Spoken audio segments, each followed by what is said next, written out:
इस कहानी की शुरुआत में हमें घर को देखते हैं जहां ढेर सारे लोग ड्रग्स बेचने का धंधा कर रहे थे। तभी एक नकाबपोश आदमी बंदूक लेकर अंदर आया और अंदर मौजूद सारे पैसों को लौट कर यहां से भागने लगा।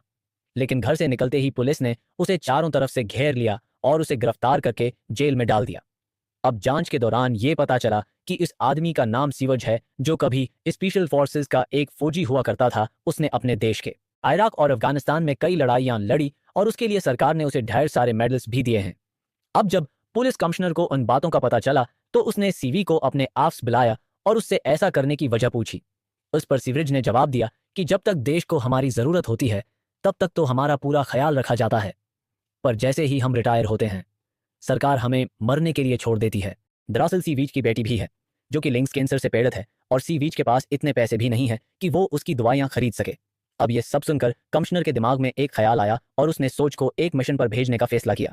दरअसल उसे खबर मिली थी कि लोकोस नाम का एक आदमी जो कि शहर में मौजूद एक जेल का वार्डन है, वो जेल के अंदर कई गैर कानूनी कामों को अंजाम देता है। लोकास अपनी जेल में एक इलीगल फाइट करवाता है और उसका लाइव टेलीकास्ट करके पैसे कमाता है। उसके साथ ही वो जेल के कैदियों से ड्रग्स का धंधा भी करवाता है। लेकिन उन सब के बावजूद हम भी पुलिस उसे गिरफ्तार नहीं कर सकती क्योंकि उनके पास लुकोस के खिलाफ कोई सबूत नहीं है। इसलिए कमिश्नर चाहता था कि सोग इस जेल के अंदर जाए और लुकोस के खिलाफ सबूत इकट्ठा करके उस तक पहुंचाए। अब पहले तो सेवीज ने उस मिशन के लिए इनकार कर दिया, पर जब कमिश्नर ने इससे वादा किया कि सरकार उसकी बेटी के इलाज का खर्चा उठाएगी तो वो ये काम करने के लिए राजी होगी। हम अब अगले दिन सेवरेज को इस जेल में भेजा गया जहां कलिन नाम के गार्ड ने सभी कैदियों का वेलकम किया और उन्हें जेल के रोज बताए। उसके बाद जेल के डॉक्टर ने सोच की गर्दन में एक चुप डाल दी जो असल में एक गप स्ट्रिकर था। उसके बाद जब सोच अपने कमरे में पहुंचा तो उसे बिस्तर के नीचे कमिश्नर का भेजा हुआ फोन मिला जिससे वो सबूतों को इकट्ठा कर सके और लुकोस का भांडा फोड़ सकें। अब शाम जब सोग में उसमें खाना खाने गया तो जेम्स नाम का एक दूसरा कीदी उससे बेवजह पंगी लेने लगा, लेकिन सोज ने उस पर कोई राक्टो नहीं दिया और जेम्स को अग्नोरे करके वहां से चला गया।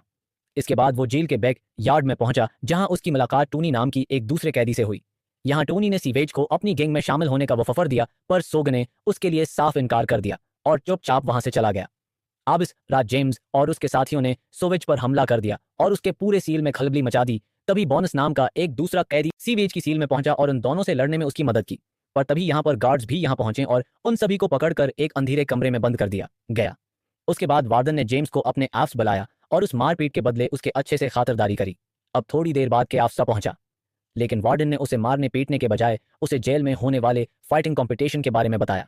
दरअसल वार्डन ये जानता था कि सोग स्पेशल फोर्सेस का एक फौजी है और उसकी फाइटिंग शकल काफी अच्छी है, इसलिए वो चाहता था कि सिवेज भी जेल के फाइटिंग कंपटीशन में प्रतिपाते करें। उसने सोवेज को वफर दिया कि अगर वो उन फाइट्स में पार्टिसिपाते करेगा और जेल के सबसे बदतरीन को हरा देगा तो बदले में उसे यहां से रहा कर दिया जाएगा। अब सोच को भी ये वफर पसंद आया हो क्योंकि उसे वार्डन के खिलाफ सबूत इकट्ठा करने का उससे अच्छा मौका नहीं मिलेगा, इसलिए उसने उस वफर को अकपट कर लिया। जिसके बाद वार्डन ने उसे एक फाइटिंग सेट दिया और एक लेडी ऑफिसर्स को लेकर उसके नए कमरे तक आई। इस कमरे में बोनस पहले से मौजूद था और बहुत जल्द उन दोनों में काफी अच्छी दोस्ती भी होगी। आप थोड़ी देर बाद सोवियत जेल की टॉयलेट में गया हूं और कमिश्नर को मैसेज करके उस इलीगल फाइट की जानकारी दी। वही दूसरी और बोनस ने उसे बताया कि टोनी इस जेल का चैंपियन है और आज तक उसने एक भी फाइट हार नहीं किया है, नहीं आ रही। अब इस शाम सोज ने अपना फाइटिंग शॉट पहना और बोनस के साथ फाइटिंग रंग में पहुंचा। इस फाइटिंग रंग को थे डेंगन के नाम से जाना जाता और यहाँ होने वाली फाइट्स का सिर्फ एक ही रोल था कि उन फाइट्स में कोई रोल्स नहीं थे। वार्डन इन फाइट्स का लाइव टेलीकास्ट करता हूँ जिसके जरिए जेल के बाहर बैठे लोग भी उस पर स्टाक खेल पाते। अब ये सब देखकर सी वेज ने वो फोन है निकाला और सबूत के तौर पर एक वीडियो बनाने लगा। अब थोड़ी देर बाद टोनी फाइटिंग रंग में पहुंचा जहां उसका मुकाबला एक नहीं बल्कि दो कैदियों से था, लेकिन उसके बावजूद भी टोनी को उस फाइट में कोई तकलीफ नहीं हुई और उसने बड़ी आसानी से उन दोनों को चत कर दिया। अब अगली फगट थी सौज की और उसका अपोनेंट था वेम्पेरो नाम का एक दूसरा कैदी। अब चूंकि सीवरेज स्पेशल है फोर्सेस का एक कमांडो था, इसलिए फाइट शुरू होते ही उसने वंपरों को एक पंच मारकर उसे ढेर कर दिया और मात्र 10 सेकंड्स के अंदर अपनी पहली फाइट जीत ली। अब उस फाइट के बाद टोनी वार्डन के पास और अस से अपनी रिहाई की मांग की। दरअसल वार्डन ने उससे वादा किया था कि जिस दिन वो जेल का चैंपियन बनेगा इस दिन उसे जेल से रहा कर दिया जाएगा। इस पर वार्डन कहता है कि अगर तुम्हें अपनी हिम्मत खो दी है तो तुम्हें अपनी हिम्मत वापस लेने की जरूरत है। आज़ादी चाहिए तो तुम्हें एक और फाइट लड़नी होगी और ये फाइट तुम्हारी आखिरी फाइट होगी, और अगर तुमने उसे जीत लिया तो तुम हमेशा हमेशा के लिए आज़ाद हो जाओगे। अब टोनी के पास कोई और चारा है नहीं था, इसलिए उसने वार्डन की बात मान ली, लेकिन जाते जाते उसने वार्डन को धमकी दी कि अगर वो अपने वादे से मुकर गया तो वो अपनी गैंग से कहकर जेल में हंगामा कर देगा। अब अगले दिन एक वकील सीवत से मिलने पहुंचे, जिसका नाम जंत था। ये एक सरकारी वकील थी जो सोच का केस लड़कर उसे यहाँ से आज़ाद करवाना चाहती थी। अब चूंकि सीवन जेल के अंदर एक मिशन पर था, इसलिए उसने जेनेट की मदद लेने से इनकार कर दिया।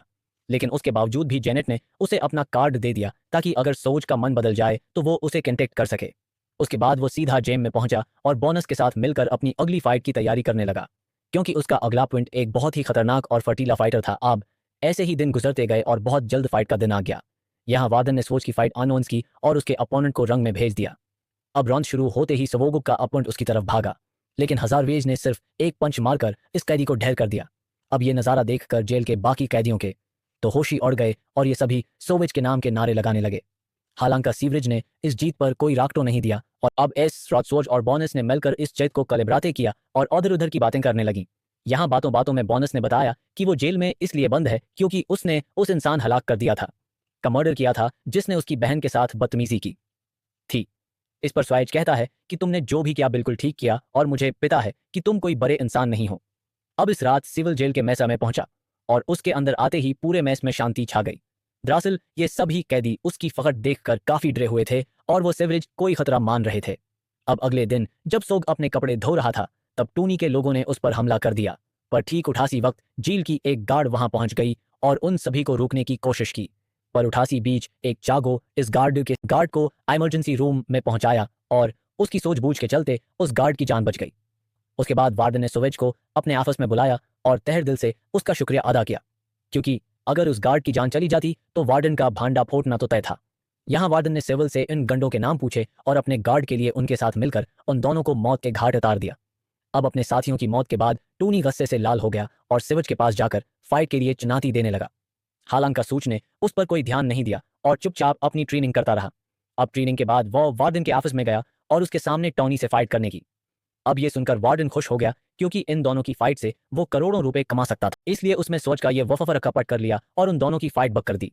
उसके बाद सीवेज जेल की टॉयलेट में गया और कमिश्नर को मैसेज करके ये जानकारी दी कि बहुत जल्द उसका मुकाबला जेल के सबसे हफ्ते के बाद होगा। अब ऐसे ही दिन गुजरते गए और एक हफ्ते बाद मुकाबले का दिन आ गया। यहाँ वार्डन ने चला चलाकर उस फाइट को अनूखे किया और उसकी लाइव स्ट्रीमिंग भी शुरू कर दी ताकि जेल के बाहर बैठे लोग भी इस फाइट पर सटक खेल सकें। अब बहुत जल्द ये फाइट शुरू हो गई और पहले मंथ से ही ये दोनों एक वार्डन के लिए नफरत भर दी। अब ऐसे ही दिन गुजरते गए और देखते ही देखते फाइट का दिन आ गया। उधर दूसरी जेल का वार्डन अपने सबसे बेहतरीन फाइटर शका कॉलकर उस जेल में पहुंचा। यहाँ दोनों जेल के वार्डन्स ने अपने अपने फाइटर पर स्टार लगाया और बहुत जल्द उन दोनों की फाइट शुरू हो गई। अब इस फाइट के दौरान शाका सीवेज पर भारी पड़ने लगा और पहले राउंड में उसमें सीवेज की खूब धनाई की, लेकिन जैसे ही दूसरे राउंड की शुरुआत हुई सीवेज ने इन चिराग हुए डर्ग्स को शाकर की आंखों में झोंक दिया और उस मौका का फायदा उठाकर उसने शाका को उतना धोया कि वो बेचारा जमीन पर जा गिरा। यहाँ सोज ने जेल के सभी कैदियों को सिग्नल दे दिया और सिग्नल के मिलते ही उन्होंने पूरे जेल में खलबली मचा दी। यहाँ गार्ड्स ने उन्हें रोकने की काफी कोशिश की, लेकिन कैदियों संख्या इतनी ज्यादा थी कि गार्ड्स भी उनका कुछ नहीं बिगाड़ पा रहे थे। उसी बीच आर्मी की एक बटालियन जेल के अंदर घुस आई क्योंकि जेंट ने वो सारे सबूत सरकार के हवाले कर दिए थे और अब वार्डन और कमिश्नर का भांडा फूट चुका था। अब ये सब देखकर वार्डन ने भागने की कोशिश की, लेकिन लिस्ट मोमेंट पर सॉज उसके सामने आ गया। यहाँ वार्डन ने उस पर गोलियों की बारिश कर दी, लेकिन सीवेज के बुलेटिन प्रूफ शॉट ने उसकी जान बचा ली। तभी यहाँ पर बोनस भी आ गया और वार्डन को मार मार कर उसका बुरा हाल कर दिया। उसके बाद आर्मी के सोल्जर्स ने वार्डन को अरेस्ट कर लिया और जेल के सभी कैदियों को गन पॉइंट पर ले लिया। इस पर जेनेट ने बताया कि उन सबूतों को उस तक पहुंचाने वाला और कोई नहीं बल्कि खुद सीवरेज है। अब सोच की उस बहादुरी के चलते सरकार ने उस पर लगे सारे चार्जेस को रद्द कर दिया और उसकी बेटी के इलाज का खर्चा भी उठाया। अब बहुत जल्द सिविल जेल से आज़ाद हो गया और जब उसकी बेटी का ट्रीटमेंट खत्म हुआ तो वह उसे अस्पताल में लेने भी पहुंचा। वहीं दूसरी और वार्डन और कमिश्नर को जेल में डाल दिया गया और उनके गुनाहों की खातिर उन्हें उम्र कैद की सजा सुनाई गई। और 88 के साथ ये शानदार मूवी यहाँ पर अंत